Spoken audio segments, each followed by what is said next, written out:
mindful eating, what is that all about? I've heard that phrase before. I tell you what, mindful eating is, it's one of the hottest trends right now when it comes to healthy living. And a lot of people are really starting to recognize just how important it is to have a healthy eating lifestyle, because you've heard of mindfulness in other areas when it comes to stress and their anxiety and psychologically, but mindful eating, what is it? Well, it's a way to really, I'm going to describe it in 5 areas that people are describing why they've chosen to really follow some mindful eating habits for their health. Number 1, it's really about developing a relationship with food that's going to increase the overall well-being, because with the food comes some of the other benefits, especially relationships and also the enjoyment of your meal, instead of making it just like an autopilot or something you do. So we're going to go through it. Number 1, tuning into hunger and fullness cues is a very important part of a healthy eating habit. And what that means is you really start to say to yourself, am I eating this meal because it's 12 o'clock and it's lunchtime, quote unquote, or am I hungry? And a lot of times people are finding they don't eat 3 meals a day. They might get away with 1 and not have some snacking in between or whatever. Or depending on the activity level, that's plenty. Because the average American consumption should be no more than 2,000 calories a day for the average person. I think a lot of people go over that because they get too much for meals. So anyway, tuning in your hunger, and is it really time for you to eat? Maybe you just need a glass of water. You're really not hungry. So it's so important. Number 2, this is a big thing for mindful eating. Number 2, reducing emotional eating. Now this is a big challenge for a lot of patients. I call them patients, I'm sorry. For a lot of clients that we have for our weight loss planning program and product, we find a lot of them say, Joe, you just don't understand. I'm a stress eater. I'm a happy eater. I have this psychological component. They don't say that, but they're pretty much saying, I eat because of my emotions. And I think that's something you need to really look at. With mindful eating, they really want you to dial in and reduce your emotional eating. And you have to start to be mindful of what's happening when you start binging or eating on things that maybe aren't good for you during stressful times or sad times. Why are you doing it? Is it because you had sugar rush if it's ice cream? Is it because you just want to have something that you can control? So very important that you dial that in. And a lot of people that are into mindful eating really spend a lot of time in that area if they struggle there. Number 3, savoring food.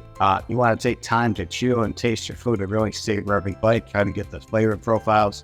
My granddaughter will take sometimes 10-15 minutes after we're all done eating, and we usually take 45 minutes on a Sunday brunch, but she's still eating. Sometimes I say to her, Sad, you're going to be eating until dinner time. She goes, well, I hope so, because I enjoy my food. And she really does.